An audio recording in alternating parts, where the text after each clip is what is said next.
Hello student, स्वागत है आपका हमारे यूट्यूब चैनल अभी रॉय पीसीएम क्लासेस में। स्टूडेंट आज पे नई वीडियो के साथ आज जो हम पढ़ने वाले हैं क्लास 12 की फिजिक्स। और क्लास 12 की फिजिक्स में अध्याय चल रहा है हमारा चौथा, गतिमान आवेश तथा चुंबकत्व। ठीक है नहीं, इस चैप्टर का एक खास टॉपिक लेके चल रहे हैं जो बोर्ड एग्जाम में आपका 5 अंक का पूछा जाता है। स्टूडेंट आज का इस टॉपिक का नाम है धारावाही चालक पर चुंबकीय बल।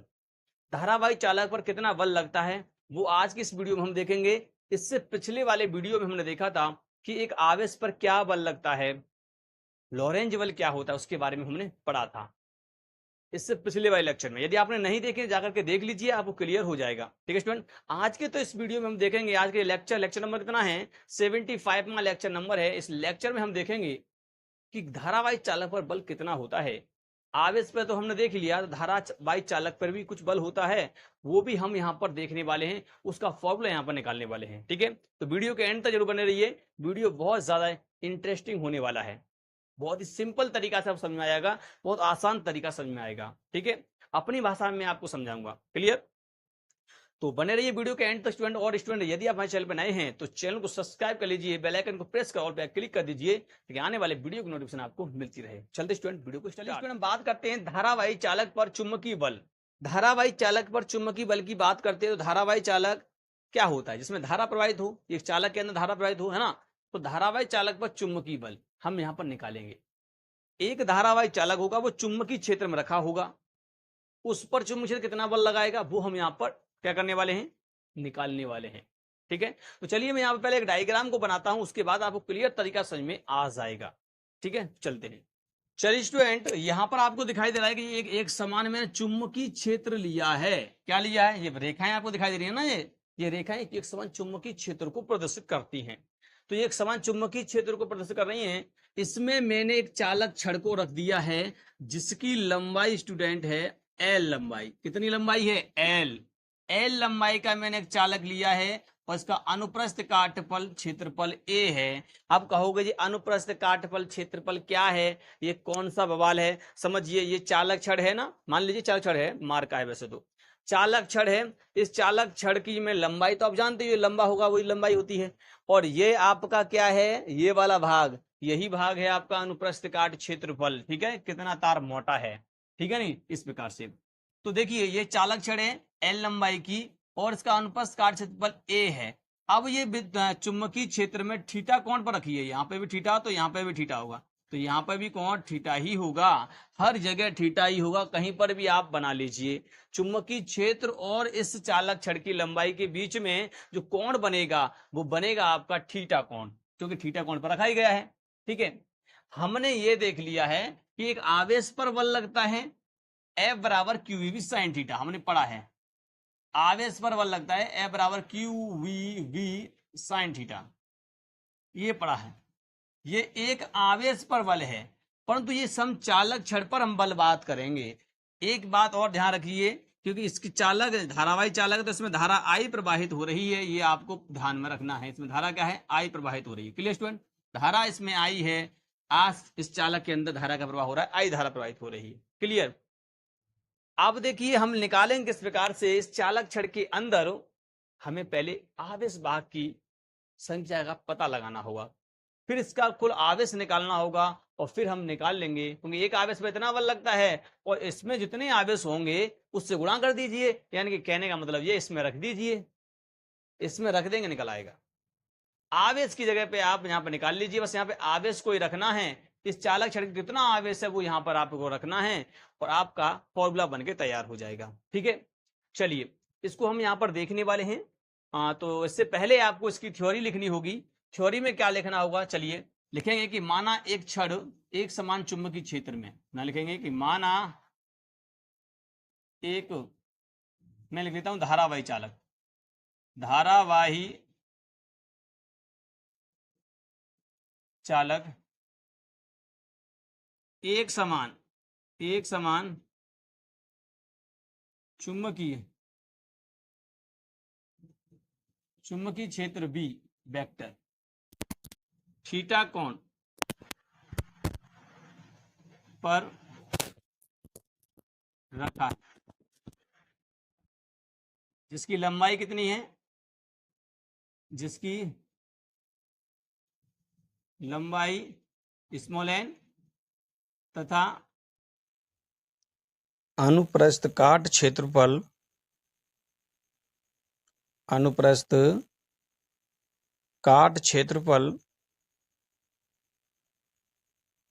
ए है तथा चुंबकीय क्षेत्र द्वारा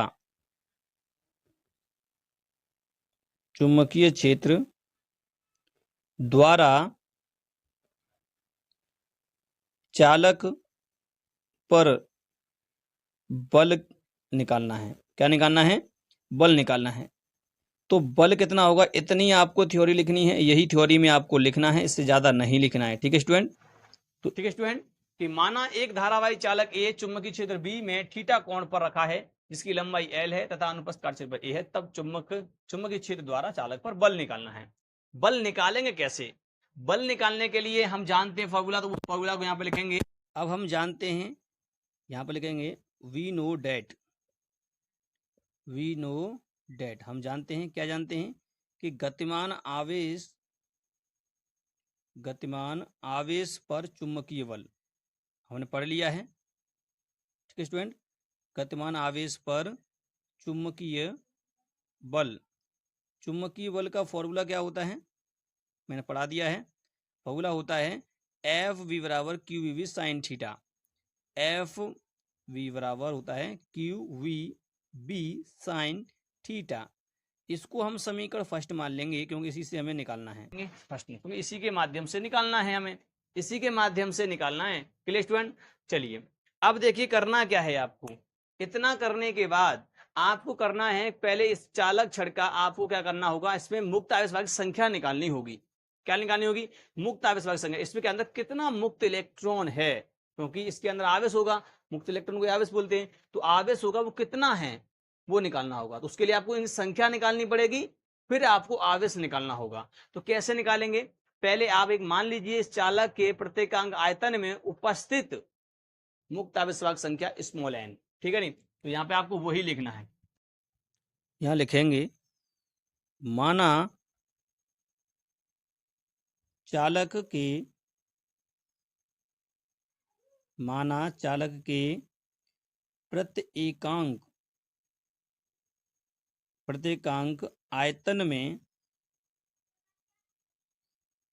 प्रत्येकांक आयतन में मुक्त आवेश वाहक की संख्या, मुक्त आवेश वाहक की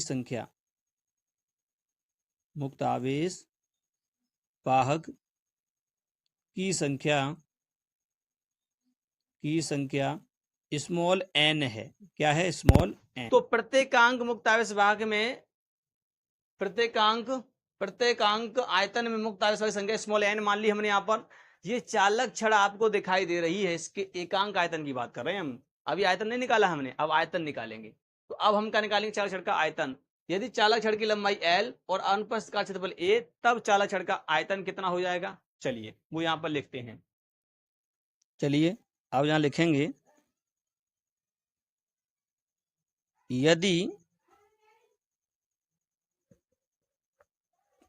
यदि चालक की लंबाई L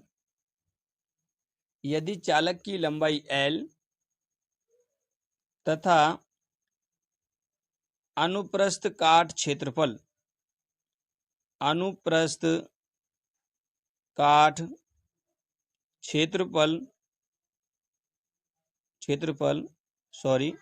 A है,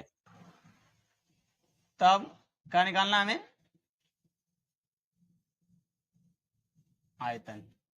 आयतन कितना होगा तब इसका आयतन निकालेंगे। सिंपली आपको क्या करना है, ए का गुणा एल के साथ कर देना है। ए का गुणा एल के साथ कर देना है, आयतन निकल आएगा। ये आपका निकल आया ए इंटू एल, यानी कि ए एल आयतन निकल के आया है इस चालक छड़ का पूरा।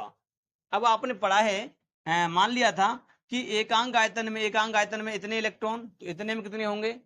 NaL, यानी कि एक पेन की कीमत 5 रुपया, 10 पेन की कीमत कितनी हो जाएगी? 50 रुपया। इसी प्रकार से ये एकांक आयतन में इतने इलेक्ट्रॉन, तो इतने आयतन में NaL। तो चलिए निकालेंगे चालक में कुल आवेश वाहक की संख्या। चलिए चालक में क्या लिखेंगे?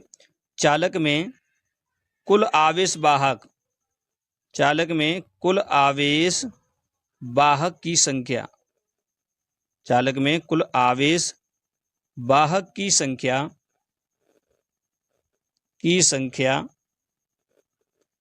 निकालेंगे तो जो AL है आपका N के साथ गुणा में कर देंगे तो हो जाएगा NaL। ठीक है, क्लियर स्टूडेंट? NaL हो जाएगी, इतनी आपकी यहां पर हो जाएगी। यहां तक क्लियर? यहां तक कोई डाउट नहीं होना चाहिए। NaL हो जाएगी। चलिए मैं इसमें थोड़ा सा इंक डाल लेता हूं। चलिए अब चलते हैं, इलेक्ट्रॉनों की संख्या हमारी निकल आई है NaL। ये मुक्त आवेश वाहक हैं। चालक में कुल आवेश वाहक की संख्या, आवेश वाहक की संख्या है केवल, ये आंकिक मान है केवल। अब हमें क्या करना होगा? अब हमें निकालना होगा कि कितना आवेश है, इतने इलेक्ट्रॉनों पर कितना आवेश होगा, क्योंकि ये इलेक्ट्रॉन संख्या है। मुक्त आवेश वाहक चालक के अंदर इलेक्ट्रॉन होते हैं, तो कितना मतलब इसके अंदर कितने इलेक्ट्रॉन हैं वो हमें यहाँ पर निकालना होगा। ठीक है, तो अब यहाँ पर लिखेंगे, आप यहां से करते हैं। चलिए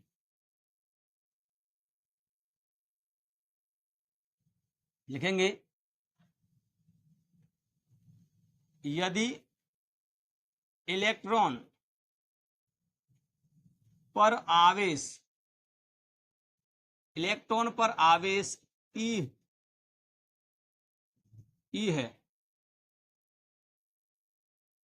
है तब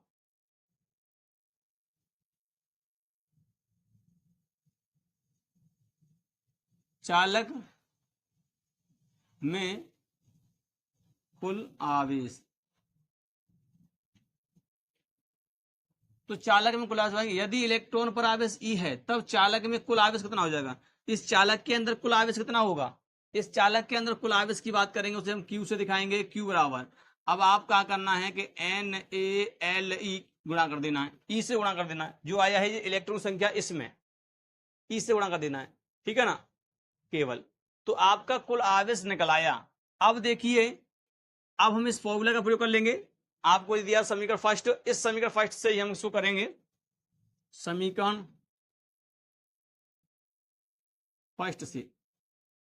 फर्स्ट से करेंगे तो आप रखिए यहाँ पर, तो FB बराबर Q की जगह रखेंगे ये वाला मान, तो NaLe।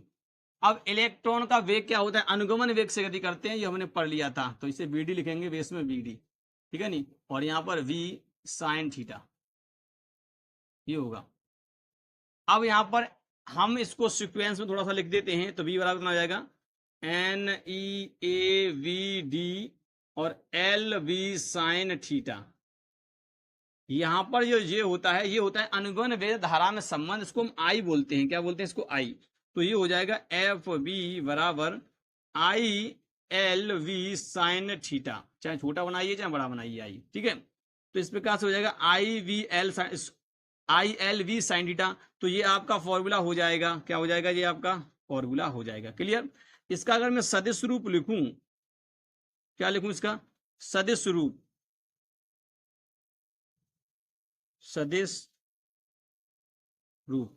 तो सिंपल है, इस पर केवल वेक्टर लगाना होगा आपको। FB वेक्टर बराबर यहाँ कितना हो जाएगा? I को बाहर निकाल लीजिए, L पर वेक्टर लगाइए, क्रॉस T पर वेक्टर लगाइए और साइन थीटा हटा दीजिए, क्योंकि क्रॉस करते हैं तो साइन थीटा हट जाता है। ठीक है नहीं, ये क्या होता है? सदिश गुणनफल होता है, दो सदिशों का सदिश गुणनफल क्रॉस करते हैं। अदिश में डॉट होता है, ये 11th में हमने पढ़ लिया था। क्लियर? तो ये आपका फॉर्मूला होता है ILV sin थीटा, या इसी को हम IVL sin थीटा भी बोलते हैं। इसको क्या बोलते हैं? IVL sin theta. इसी को चाहो तो ऐसे बोलते हैं, क्या बोलते हैं इसको हम? FB बराबर IVL sin थीटा। ठीक है, इस प्रकार से इसको हम बोलते हैं। इसमें I धारा, V चुंबकीय क्षेत्र, L लंबाई चालक छड़ की, और sin थीटा आपको कोण है, कितने कोण पर रखा गया है। क्लियर? इस प्रकार से आपका ये डेरिवेशन संपन्न होता है। यहां तक क्लियर है? यहां तक आपको क्लियर हो चुका होगा। चलिए यहां तक क्लियर है, तो अब हम बात करते हैं इसकी विशेष स्थितियों की बात करते हैं, थोड़ी सी स्थितियां हैं उसको देख लेते हैं और फिर हमारे बाद इसके बाद टॉपिक समाप्त हो जाएगा। ठीक है, तो चलते हैं, थोड़ा सा इसको रफ करना होगा, ये वाला पार्ट में रफ कर दूंगा यहाँ से। तो चलते हैं, तो चलिए स्टूडेंट अब विशेष स्थितियों की बात करते हैं। यहाँ पर सबसे पहली कंडीशन देखिए क्या होती है। सबसे पहली कंडीशन ये है कि ये जो आपका चुंबकीय वैद्युत सॉरी ये आपका जो चालक रखा गया है ये ऐसे थीटा पर रखा है, इसको अगर मैं चुंबकीय क्षेत्र की डायरेक्शन करूँ, धारा ऐसे ही बह रही है, ऐसे चुंबकीय क्षेत्र है, ऐसे रख दूं इसको, तो यहाँ पर क्या हो जाएगा, ये कह सकते हैं कि समांतर रख दिया मैंने इसको। कैसा रख दिया, समांतर। आपको लिखना क्या है, जब एक चालक छड़ को चुंबकीय क्षेत्र के समांतर रखा जाता है, चुंबकीय क्षेत्र के समांतर रखा जाता है इस कंडीशन पर, इसका मतलब थीटा कितना हो जाएगा, यहाँ पर 0 डिग्री होगा, है ना, क्योंकि यहाँ पर इसको लेके आऊंगा उसी डायरेक्शन, चुंबकीय क्षेत्र है तो मैं ऐसे लेके आऊंगा, तो यानी कि क्या है, समांतर करूंगा तो उसी डायरेक्शन में क्या है, चुंबकीय क्षेत्र, उसी में धारा है, चालक छड़ भी उसी डायरेक्शन में, तो यहाँ कोण कितना होगा, 0 डिग्री। इस कंडीशन पर यहाँ पर समझ लीजिए पहले समझिए, यहाँ पर क्या होगा, ये मान लीजिए चुंबकीय क्षेत्र है आपका, इसमें छड़ आपकी ऐसे रखी गई है, इस प्रकार से ये रखी छड़, ठीक है नहीं, धारा कैसे जा रही है, इस प्रकार से धारा की डायरेक्शन ऐसे ही है, तो इस कंडीशन में थीटा कितना, 0 डिग्री समांतर का था, तो यहाँ एफ बी कितना हो जाएगा, एफ बी हो जाएगा यहाँ पर आई वी एल और साइन 0 डिग्री वहां रख दिया मैंने उस फॉर्मूला में, तो कितना आया, 0 आएगा, कितना आएगा, 0। इस कंडीशन पर यहाँ पर कोई भी बल नहीं लगेगा जब ऐसे रखा जाएगा।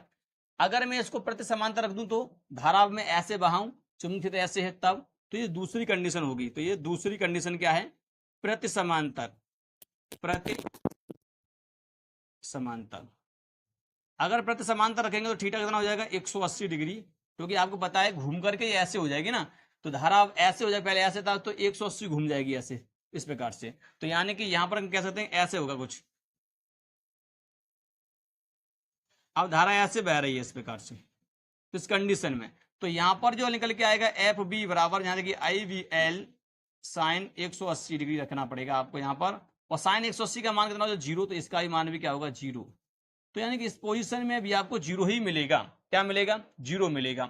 तीसरी कंडीशन देखिए, तीसरी कंडीशन क्या कहती है, तीसरी कंडीशन ये है कि अगर मैं इसको लंबवत रख दूं तो, यानी कि लंबवत कैसे रख दूं भैया, लंबवत, लंबवत रखूंगा थीटा कितना हो जाएगा, 90 डिग्री।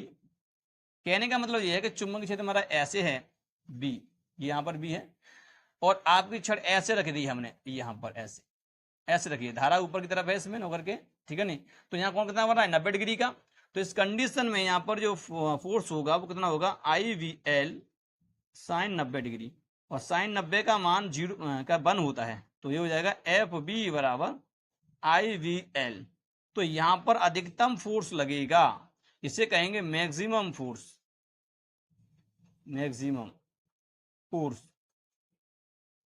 क्लियर, ये मैक्सिमम फोर्स होगा, ये स्थितियां इसकी होती हैं। क्लियर स्टूडेंट, तो उम्मीद करते हैं आपको समझ में आ गया होगा कि किस प्रकार से इसकी विशेष स्थितियां होती हैं। क्लियर स्टूडेंट, तो उम्मीद करते हैं वीडियो पसंद आया होगा स्टूडेंट, एक बार इस वीडियो को और देख लीजिए, आपको क्लियर हो जाएगा, ठीक है, और ताकि आपको देखिए ये टॉपिक जो है बहुत ज्यादा इंपॉर्टेंट है, इसलिए आपको इसको पढ़ना होगा, ज्यादा कठिन नहीं होता है, बहुत सिंपल तरीका से मैंने आपको समझाया है, बहुत ही आसान तरीका से, ठीक है नहीं।